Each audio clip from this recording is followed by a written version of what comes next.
He's the first professor that I met here 3 years ago.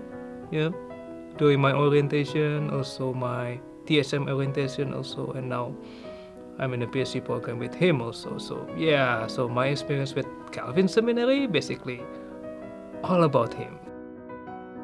When I think of Dr. Feenstra, I remember he always showed interest in my perspective. Dr. Feenstra is student-centric at his core, and so one of the first things he'll do in every classroom is slide the podium off to the side and replace it with a desk that the students use. Well, when you take a class from Dr. Feenstra, you should be prepared to be challenged.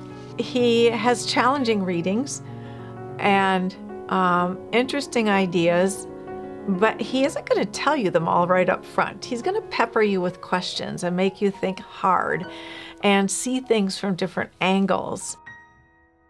What he tries to do, I think, in the classroom is not focus so much on the delivery of content, but rather getting students to think deeply about important questions. Dr. Feenstra is a fantastic theology professor, and he thinks really carefully regarding theology and philosophy and also their applications in life.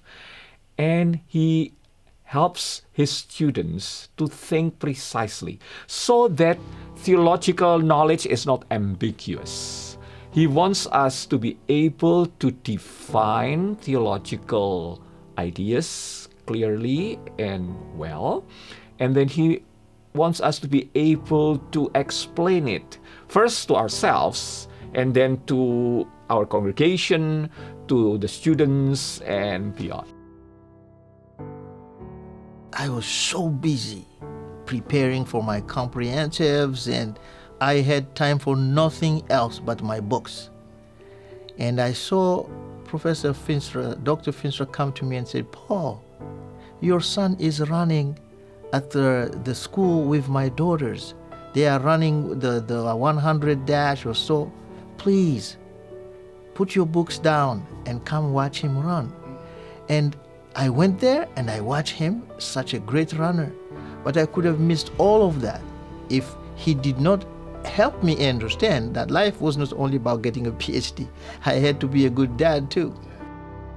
I remember the first time I wrote a paper on his class, and the paper, the first draft was so bad, but he patiently give me feedback, and then I wrote again, still bad.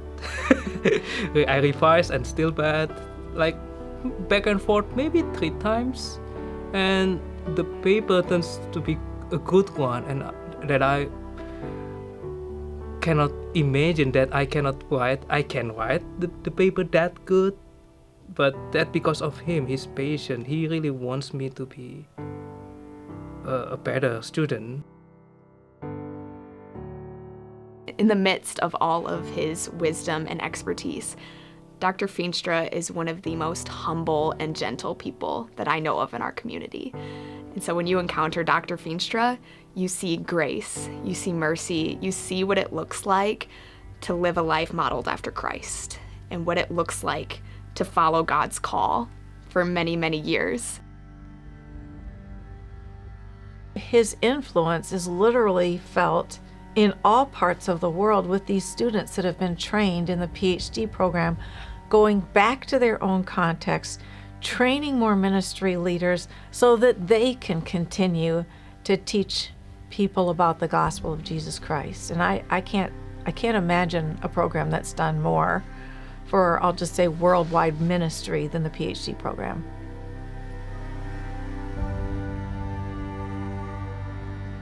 Thank you.